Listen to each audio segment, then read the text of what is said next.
Eh ben, bonjour à tous.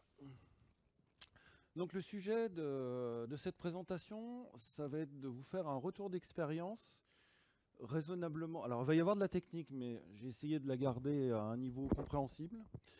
Euh, sur l'intégration d'un LLM en local dans le navigateur, ce que ça a impliqué.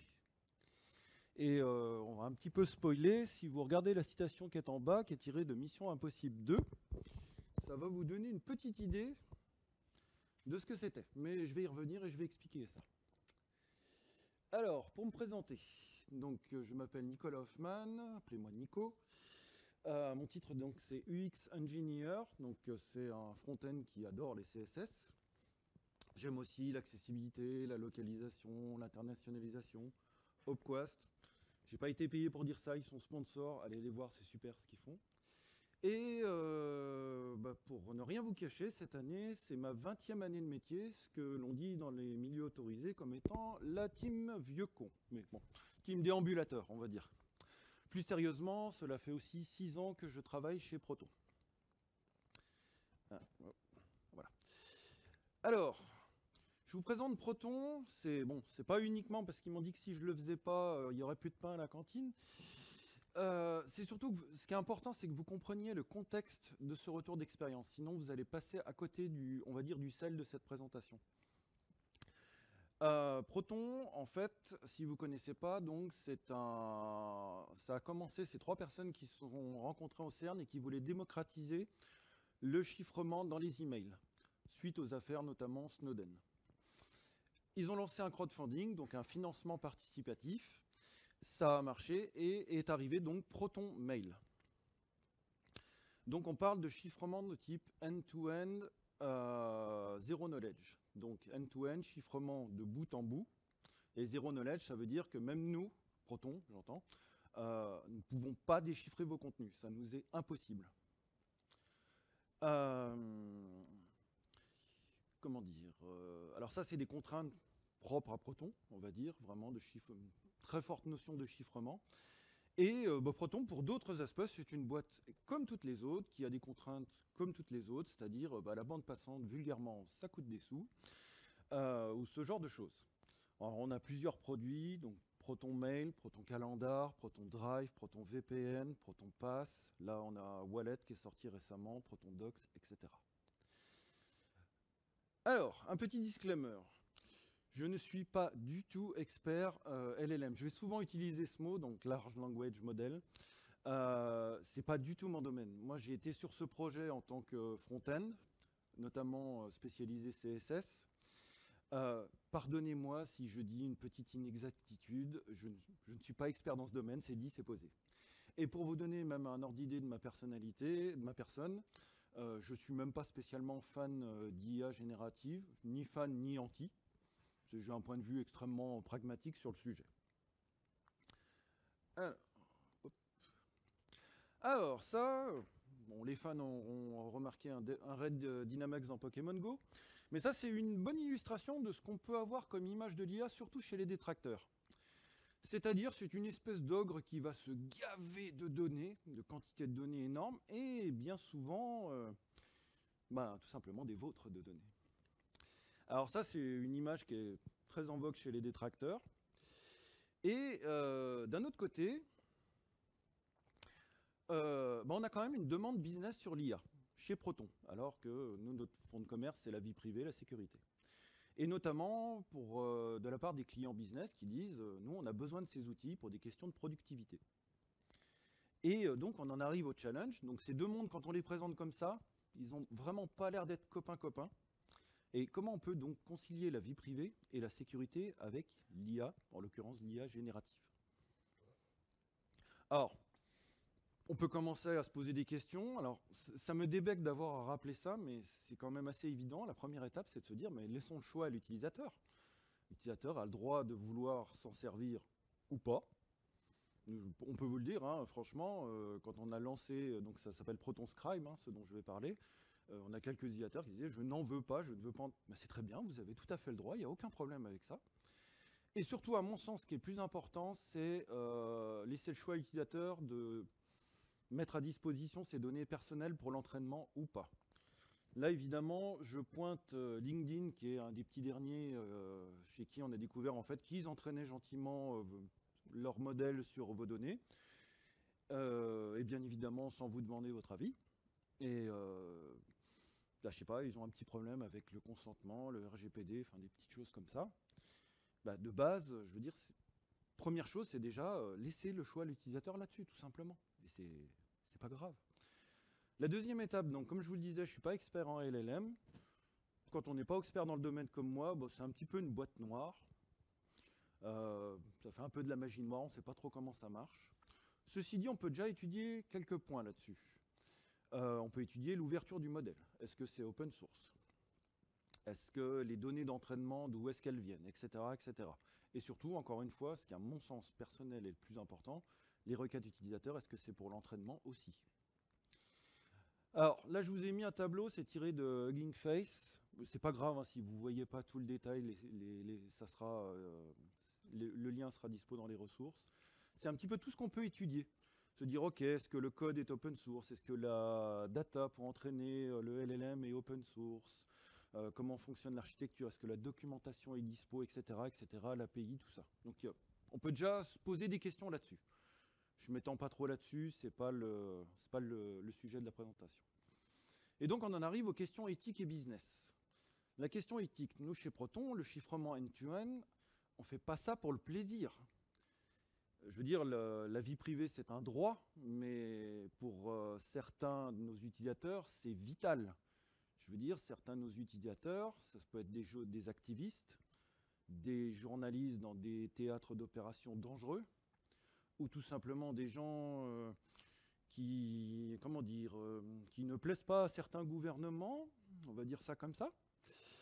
Et pour eux, c'est un besoin vital. Ils peuvent être emprisonnés, ils peuvent être même zigouillés, hein, excusez-moi vulgairement, juste parce qu'ils ont des idées différentes, ou parce qu'ils révèlent des choses, ou parce que, encore une fois, ils ne plaisent pas à certains gouvernements.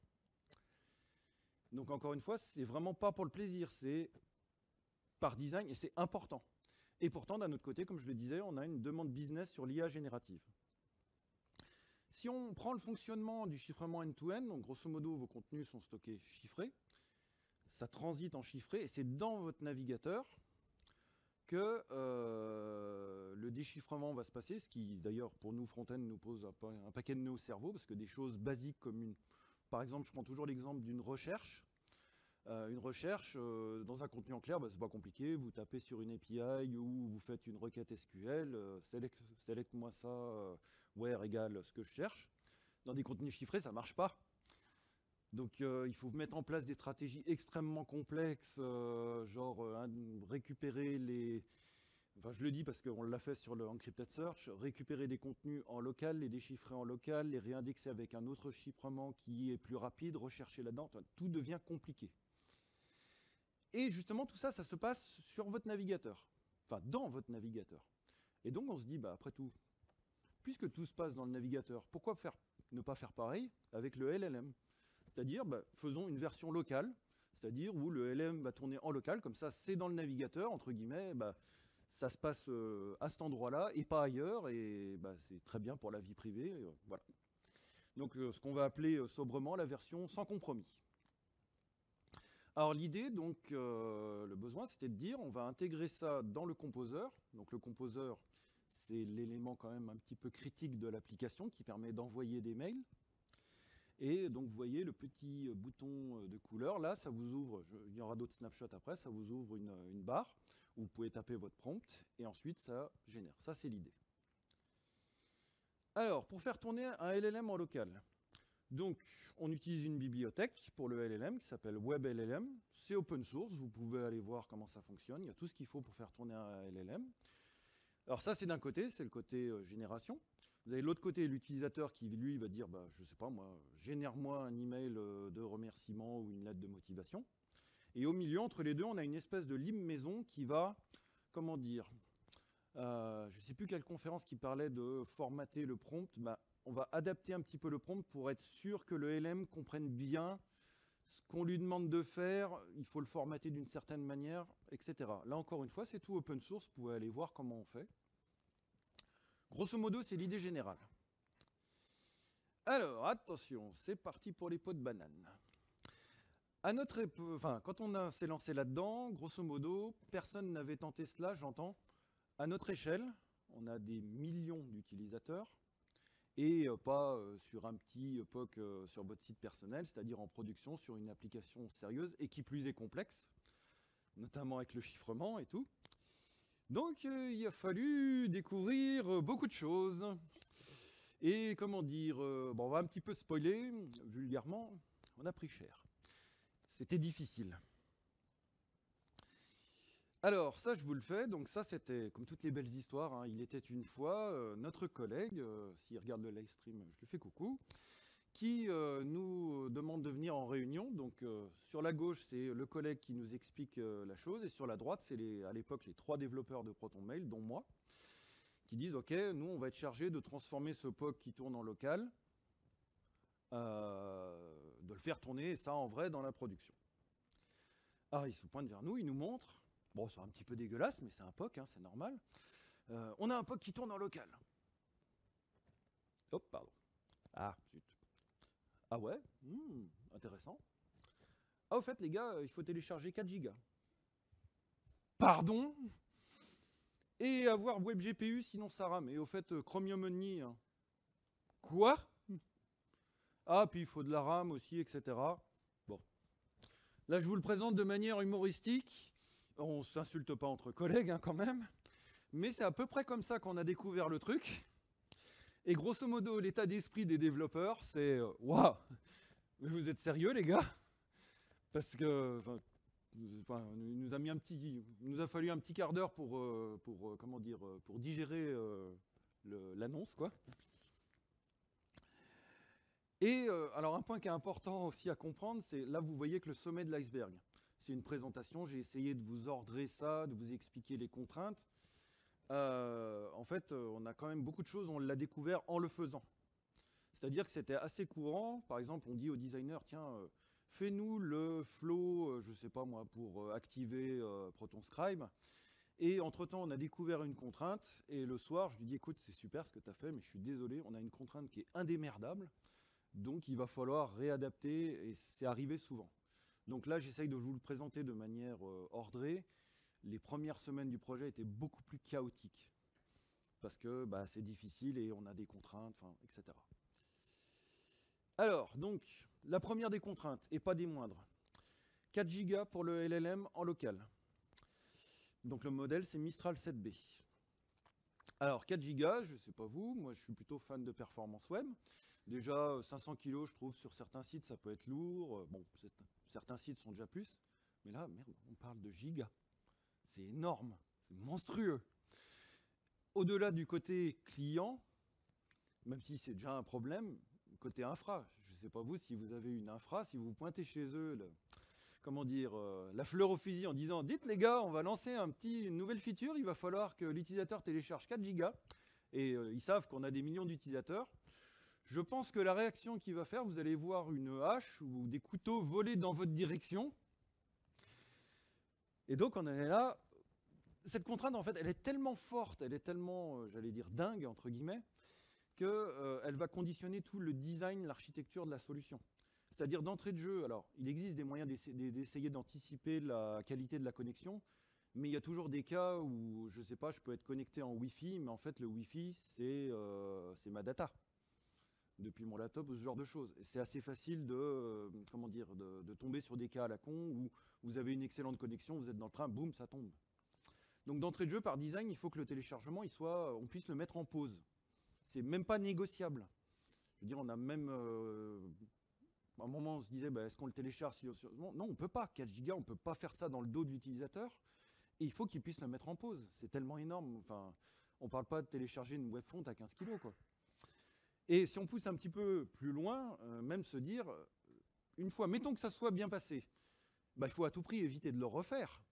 C'est-à-dire, si on met à jour ProtonMail, il ne faut pas que l'utilisateur se retape 4 Go. Voire même, poussant encore un peu plus loin le délire, supposons que dans un cas hypothétique, ça ne marche tout simplement pas sur une machine. D'entrée de jeu, il ne faut même pas lancer le téléchargement. Si on sait que ça ne va pas marcher, ou si on a de forts doutes sur le fait que ça ne va pas marcher, bah, ça sert à rien d'envoyer 4 gigas de toute manière. C'est d'entrée de jeu. Alors, WebGPU, donc ça c'est une API qui vous, je ne suis pas expert du domaine, hein, qui vous permet d'exécuter du WebAssembly. Donc en gros, vous avez besoin de beaucoup de puissance et de performance. Pour une raison très simple, c'est que le LLM, ça demande beaucoup de ressources et de puissance. Là encore une fois, ça a un impact direct sur le design des étapes.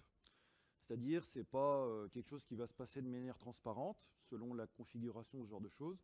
Il faut qu'il y ait une étape, vulgairement par exemple dans le design, il faut qu'il y ait une étape dire chargement du LLM, enfin, ou peu importe la façon dont on le formule, chargement sur le GPU, ce genre de choses.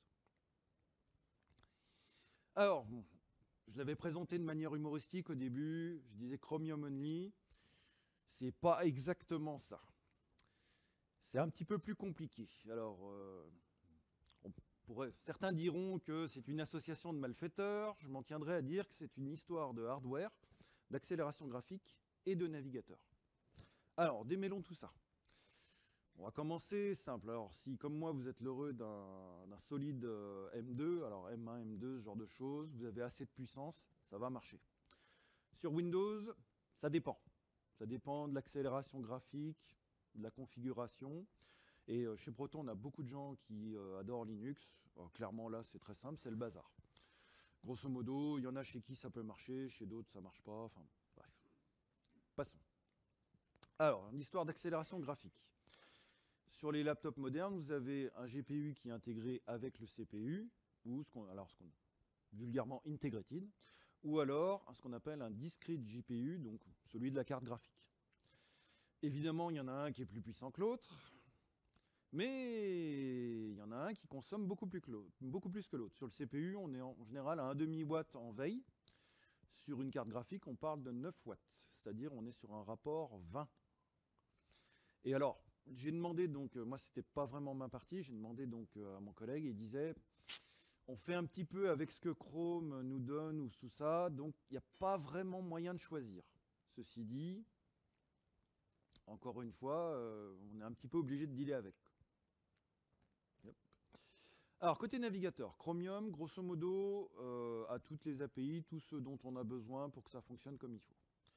Firefox, c'est caché derrière des flags. Alors, l'implémentation est là, majoritairement. C'est caché derrière des flags. Et on a une sombre histoire de shader F16, je vais y revenir juste après. Sous Safari, c'est derrière des flags aussi. De mémoire, je crois que j'ai regardé Can I Use, il me semble que c'est sur leur prochaine Technological Preview. Alors, les shaders F16, F32.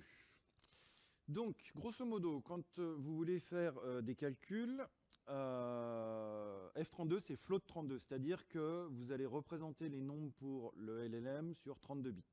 Évidemment, c'est plus précis, mais ça demande plus de calculs, plus de ressources. En F16, c'est un peu moins précis. Ceci dit, je crois qu'il y a une autre courbe qui en parlait.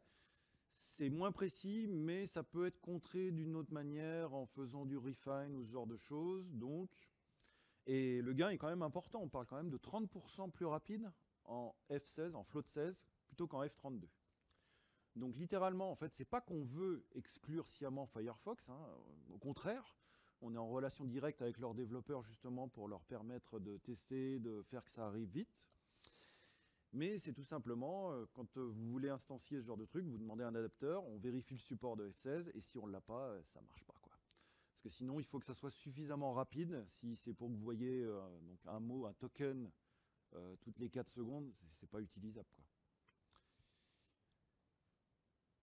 Allez, on respire un coup. Si vous avez un verre d'eau, c'était le passage un peu technique relou. Donc, voilà, vous avez encaissé le plus casse-pied, on va dire. Cependant, on a encore des petits soucis à régler. Alors, des soucis, j'allais dire purement protonesques, et d'autres soucis. Alors, purement protonesques, quand je dis c'est pas propre à Proton, c'est juste qu'on a une forte notion de sécurité sur nos apps. Donc, est-ce que vous connaissez par exemple Content Security Policy? Levez la main si vous ne connaissez pas. Voilà, ok, no problème, j'explique.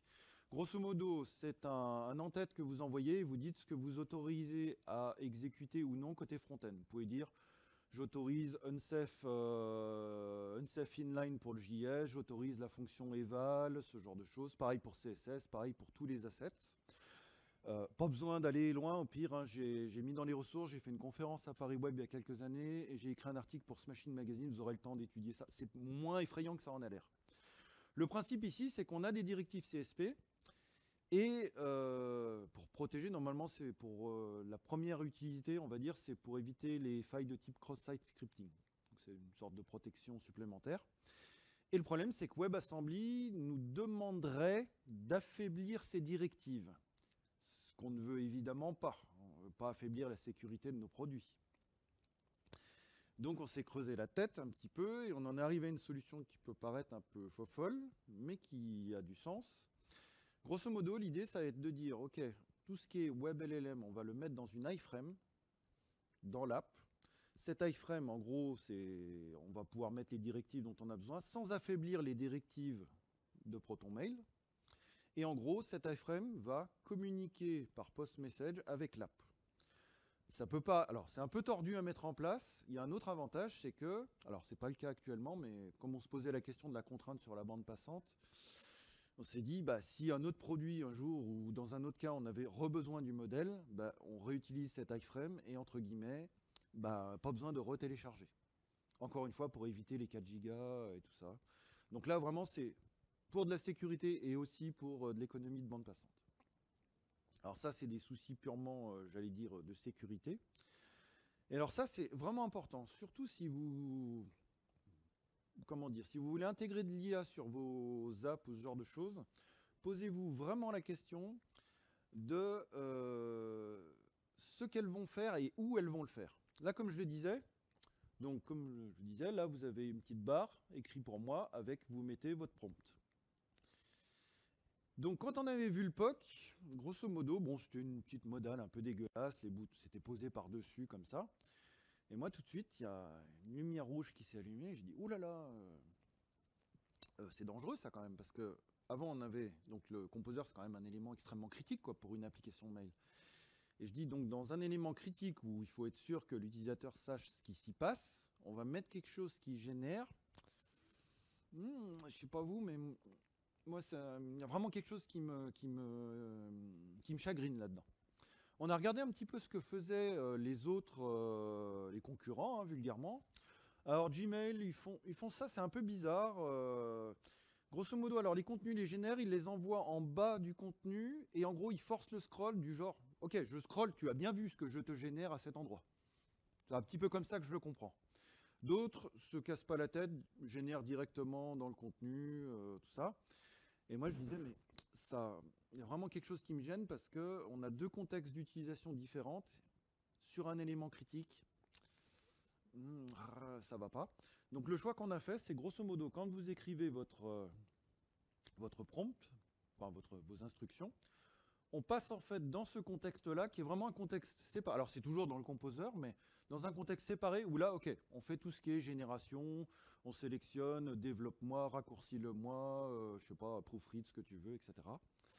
Mais grosso modo, c'était vraiment de dire de séparer. Et une fois que le contexte génération, ok, l'utilisateur est content, il l'insère et on revient dans le composer. Et on ne fait pas les deux en même temps, enfin, on ne mélange pas les choux et les carottes, quoi, vulgairement.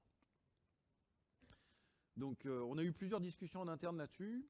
C'est cette option qui a été retenue. Moi j'en étais plutôt content parce que je me dis au moins, en tant que, comment dire, à m'occuper de l'UX des apps, je ne peux pas me dire, si un utilisateur disait je clique sur send alors qu'un truc a été généré et qu'un mail est parti avec des trucs pas comme il faut, enfin, c'est pas jouable, quoi.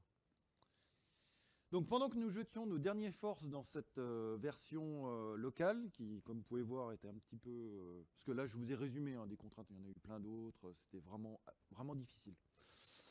On se rend bien compte quand même qu'il faut une bécane de combat pour le faire tourner. Ça demande des contraintes à 4 gigas, quoi. Il faut... c'est compliqué et... on sait que ça va tourner sur certaines machines, mais vraiment pas suffisamment... Donc l'équipe qui s'occupe du LLM nous dit, écoutez, on est en train de mettre en place là, une version serveur.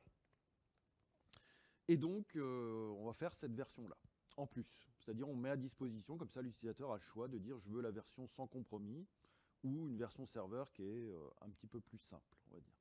Alors la version serveur, c'est beaucoup plus simple d'un point de vue front-end. C'est vous envoyez une requête au serveur qui répond. Le serveur, alors le front-end, c'est le milieu hostile par excellence. On ne sait pas trop ce qui s'y passe.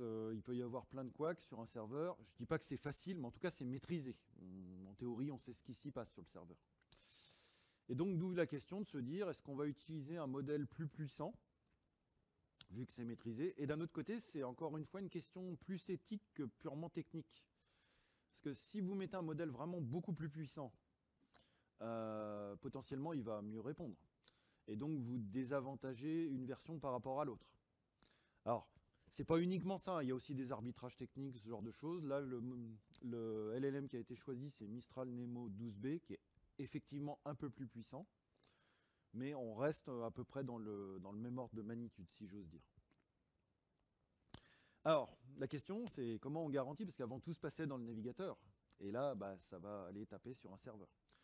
Chez Proton, on a quelque chose de simple là-dessus, c'est ce qu'on appelle une politique de no-log. Alors, c'est pas un vœu pieux, hein, c'est écrit noir sur blanc dans la privacy policy. C'est nous ne stockons pas de log de l'activité de l'utilisateur. Et donc, très logiquement, pas d'entraînement du LLM avec les données utilisateurs. C'est-à-dire, vous faites votre requête, le serveur répond, et en gros, le log, on les dégage, et on n'apprend pas, et on ne regarde pas. Et c'est tout ça, encore une fois, je dis, c'est audité, c'est fait sérieusement. Alors bon, on a bien eu quelques couacs. Hein. Alors celui-là, il est totalement anecdotique, mais il m'a fait pouffer de rire. Forcément, après quelques semaines de développement intense, on fatigue et on a le rire facile ou le craquage de nerfs, mais dites ça comme vous voulez. Et un coup, on dit, on teste la version, puis ils se sont dit, tiens, ça serait bien de garder le côté token génération, donc les mots qui apparaissent. C'est cool, on a une super idée, on va utiliser la Stream API, on va générer tout ça, on va envoyer ça en JSON. Et puis on se dit, putain, c'est bizarre, ça marche pas. Ah oui, effectivement, on générait des trucs, mais sauf que le JSON n'était pas complet, ça faisait halluciner le front-end, parce que du JSON pas complet, ça casse. Quoi. Pour paraphraser la conférence sur HTMX, JSON, c'est pas tolérant à la casse. Quoi. Alors c'est pas grave, hein, c'est anecdotique, mais voilà, celle-là, elle était marrante. Bon, on va pas se le cacher, côté front-end, c'était presque une balade de santé, car beaucoup plus simple. Je veux dire, on n'a pas l'histoire à gérer, détecter tout, les 4 gigas, le côté sécurité, CSP, iframe, etc. C'est beaucoup plus simple. Justement, notamment, hein, parce que on a commencé par la version la plus dure, donc fatalement, le code est un petit peu spaghetti à un moment, parce qu'on a bossé un certain temps là-dessus. Justement, pendant qu'ils mettaient en place la version serveur, on a dit, tiens, on va en profiter pour faire un refacto, justement pour permettre que la version serveur soit plus simple à développer, à ajouter. Et entre-temps, on a même eu un petit redesign graphique. Moi, je sais qu'il y a beaucoup de choses qu'on avait fait un petit peu à la va-vite parce que c'était tellement compliqué que moi, par exemple, qui suis fan d'accessibilité, on avait positionné ça un peu n'importe comment. Donc là, on a dit, on va refaire des choses proprement. Et entre-temps, donc comme je l'avais légèrement spoilé, on a rajouté quelques petites actions, donc notamment une sélection, vous dites proofread, ce genre de choses. On les a ajoutées à ce moment-là.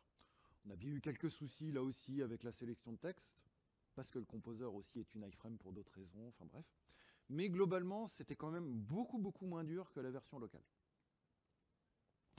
Donc en conclusion, grosso modo, à la question du début, un élément local de l'IA générative respectueuse de la vie privée en production pour de vrai, est-ce que c'est possible? La réponse est oui, c'est faisable. On l'a fait. Mais c'est pas facile. Soyons honnêtes, c'est vraiment difficile. Vulgairement, on peut le dire, on a ce qui s'appelle essuyer les plâtres. Hein.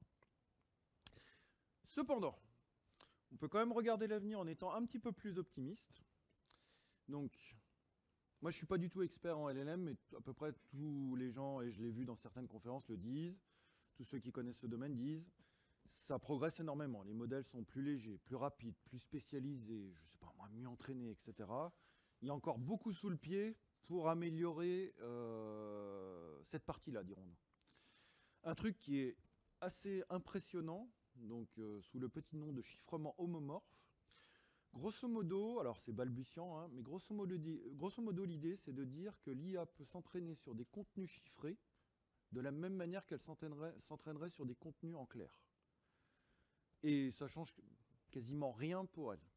Alors évidemment, là l'idée, ça serait de se dire, bah, c'est cool, si on avait un LLM en local avec des contenus chiffrés, le LLM en local pourrait s'entraîner là-dessus sans perdre la vie privée. C'est pas pour rien qu'on appelle ça comment dire, il est cité comme étant le game changer et comment dire, l'avenir de la vie privée sur l'IA générative, avec le chiffrement. Mais, soyons honnêtes, c'est quand même pas pour demain. Et de ce que j'ai vu aussi, on voit qu'il y a des groupes de travail au W3C pour avoir des LLM en local dans les navigateurs. Alors, bon, là aussi, hein, c'est encore pas pour demain, mais imaginons, ça pourrait être, d'entrée de jeu, on enlèverait le téléchargement de 4 Go, les problèmes de détection, tout ce qu'on a fait à la main, à la pogne, en JS et dans la souffrance, dirons-nous. Bah, grosso modo, l'idée, ça serait que ça devienne quelque part une API, un petit peu comme n'importe quelle autre API. C'est prometteur. Donc les ressources, je vous ai mis les articles qui présentent ProtonScribe, le retour de comment ça fonctionne, les choix d'architecture, plus de détails techniques. Là, je voulais pas trop aller dans la technique. Le document que je vous disais, donc, qui est chez Hugging Face, qui compare l'ouverture des données, etc. sur les LLM. Le chiffrement homomorphique, pardon, c'est pas la même chose. Encore une fois, un article là-dessus. Des API, donc des libs, donc WebLLM, des trucs sur WebGPU, etc. Ce dont je vous parlais, Content Security Policy, ce genre de choses. Et les slides, bon, il y avait le lien au début. Voilà. Donc, merci beaucoup pour votre attention. Et maintenant, bah, si on a du temps, je pense qu'on a suffisamment de temps pour les questions, si vous en avez.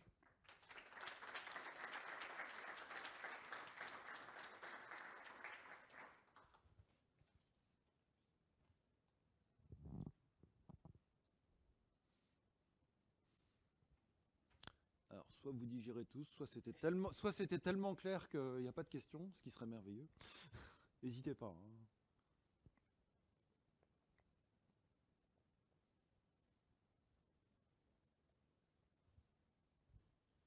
Ah.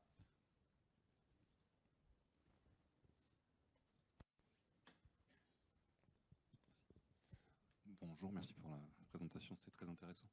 La question, c'est par rapport à une petite comparaison avec Copilot de Microsoft, du coup, que je teste au quotidien. Dans Outlook, leur intégration, déjà, ce que vous en pensez. En fait, je pense à une petite option qu'ils ont en haut à droite d'un mail pour résumer un échange de mails qu'on peut avoir. Et du coup, cette option, est-ce que vous l'avez implémentée quand il y a des échanges de mails? Ouais. Là, clairement pas, on n'a fait que de la génération parce qu'il faudrait pouvoir aller... Enfin, je sais que ça en a parlé, mais ça impliquerait vraiment une complexité, encore une fois, d'aller chercher les anciens messages, de les déchiffrer, ce genre de choses. On ne voulait pas aller à ce point-là. Parce qu'il y a aussi un autre, je ne l'ai pas abordé, mais il y a aussi un autre aspect.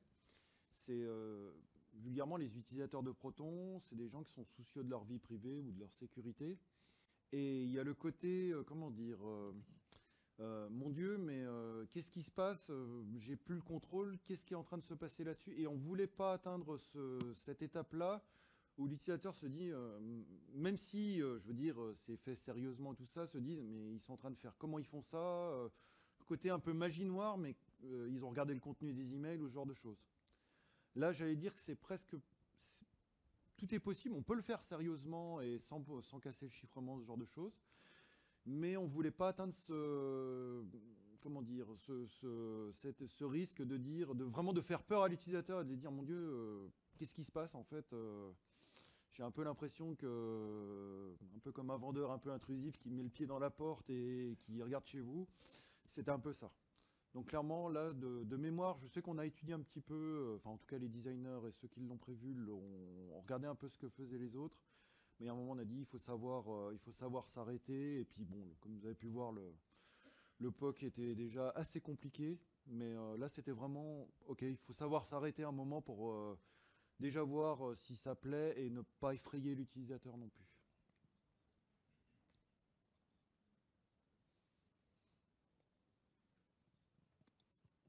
Bonjour et merci pour la présentation. Du coup, vu qu'il n'y a pas ce côté un peu magie noire, déjà, est-ce qu'il y a de l'entraînement en local sur le LLM en local? Non. D'accord. C'est vraiment Ouais. juste la génération, le côté Génération entraînement à total, pure. parce Ouais, qu'on ouais. en parlait dans l'entraînement sur la partie serveur. Ouais. Et du coup, sur la partie front, ça a été abandonné. Il n'y a pas de. Pas du Ok, tout. c'était la Voilà, question. c'est aussi simple que ça. Encore une fois, bon, déjà, c'était déjà assez compliqué à résoudre. Et à un moment, on dit, ouais, faut pas. Certains diront l'effet waouh, moi, ce serait plutôt l'effet. L'effet trouille, quoi. Qu'est-ce qui se passe? Ah, un œil au fond. Oui,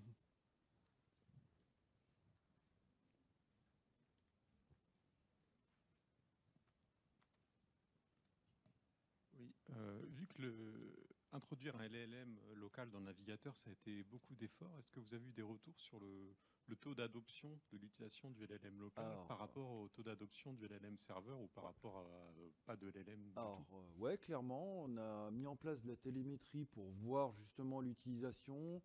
On va pas se mentir, il y a une ultra majorité sur la version serveur. On s'y attendait, hein. Après, j'allais dire, je crois. Alors, j'ai pas les chiffres récents de tête. Je crois qu'on est de l'ordre de 8-10% en local et le reste en serveur, quoi. Donc, ultra majorité pour le serveur. Après, c'est logique.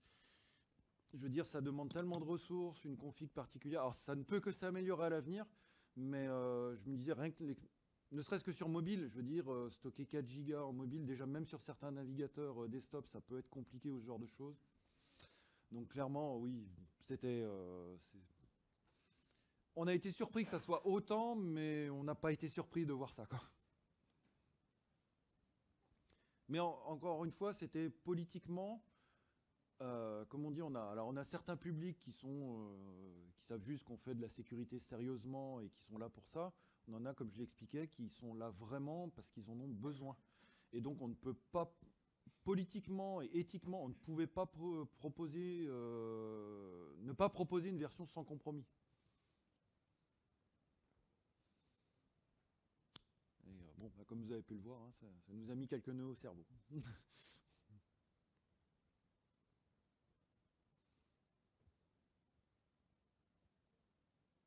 Tout bon? Ah. Bonjour.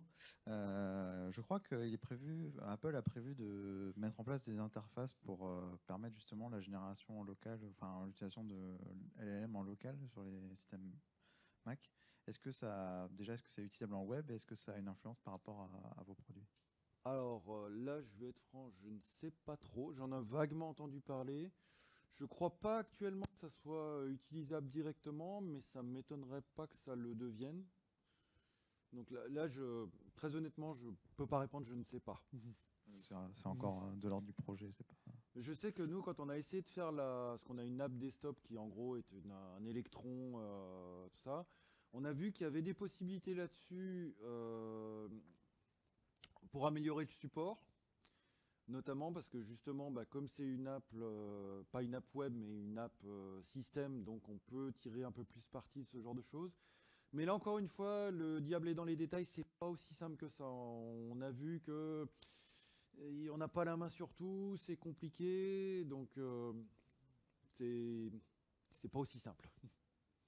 Faut laisser la poussière retomber après les annonces marketing, quoi. C'est un petit peu ça, ouais. Non, puis bon, on voit clairement que... Bah, je veux dire, quand on voit que les API, vulgairement, je dis, quand on voit que sur Can I Use, il y a quand même encore beaucoup de rouge, des trucs derrière des flags, ok, on a compris, quoi. On sait qu'on est sur un truc un petit peu acquis, un petit peu roots, mais voilà, c'est comme ça et c'est le jeu, quoi. En même temps, comme on dit, bah voilà, le fait d'avoir essayé, au moins on sait à quoi s'en tenir là actuellement, quoi. D'accord, merci.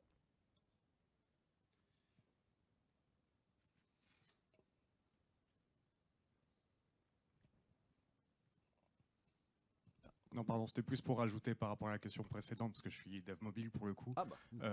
Ce que propose iOS 18, effectivement, ils ont des modèles locaux, mais il n'y a pas d'API vraiment accessible aux développeurs pour faire tourner des modèles. Il y a quelques packages GitHub qui permettent de faire tourner des éléments locaux, mais c'est encore un peu artisanal. De toute façon, on l'a bien vu, hein, c'est quand vous vous lancez sur un projet qui a une bonne doc bien établie. Alors, il y en a, hein, Mais quand vous voyez que pour plein de problèmes, personne n'a vraiment étudié ce truc, vous dites, ouh là, on est quand même sur un truc qui est quand même très frais.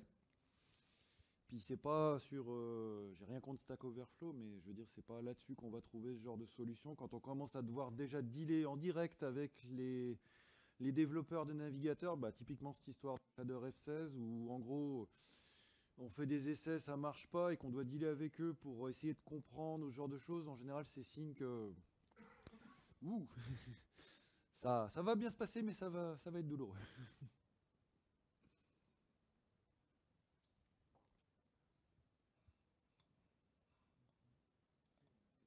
Ah, Du coup, par rapport à ce que vous venez de dire, par rapport aux développeurs navigateurs, vous avez parlé des développeurs de Firefox. ouais. Mais en fait, ils n'ont pas de développeurs Firefox. C'est un projet open source, donc c'est principalement des... Enfin, en tout cas, ils en ont quasiment plus maintenant. Donc, est-ce que votre entreprise a fait l'effort peut-être de pousser directement des propositions d'évolution de code ou pas du tout? Alors là, je ne sais pas en précision. Ça m'étonnerait, je ne crois pas qu'on soit contributeur sur Gecko ou ce genre de choses. Mais je sais qu'ils sont quand même en relation avec des gens qui bossent dessus et qui ont déjà travaillé qui travaillent justement à l'implémentation et tout ça, où on arrive entre guillemets en disant écoutez, nous on a un vrai use case. C'est pas ok, vous testez l'API comme ça à froid, c'est voilà comment ça fonctionne vraiment sur une vraie app et ce qui permet de trouver des trucs. Moi, je sais que Oui, ce qui est déjà très bien. oui, moi ça m'était arrivé notamment, je parle de CSP, mais quand j'avais fait ça, j'avais testé ça. Et vulgairement, j'avais trouvé un trou dans la spec parce que j'avais mixé plusieurs technos de sécurité en même temps. Et encore une fois, c'est toujours pareil, quand on teste ça en vrai, dans des vraies apps, on trouve toujours des cas qui, soit il y a un trou dans la spec, soit un truc qu'ils n'ont pas prévu. Et du coup, ils sont assez friands de ce genre de retour, quoi. Oui, c'est sûr que ça aide les développeurs. Malheureusement, il y a un manque de moyens évident dans le développement de Firefox qui va être de plus en plus... C'est triste. C'est triste. Moi, je suis le premier utilisateur de Firefox et fan, mais oui, c'est triste de voir leur situation. Il y a un mème là qui circule qui est très très drôle. On voit les logos des navigateurs et on a Chromium Open Source, Microsoft Chromium, Chrome. Et en gros, il n'y a que Firefox au milieu où c'est marqué Not Chrome. C'est la réalité, mais c'est triste, je trouve. Un vieux qui a connu IE6 et les dégâts de la monoculture, donc croyez-moi sur parole, vous ne voulez pas revivre ça.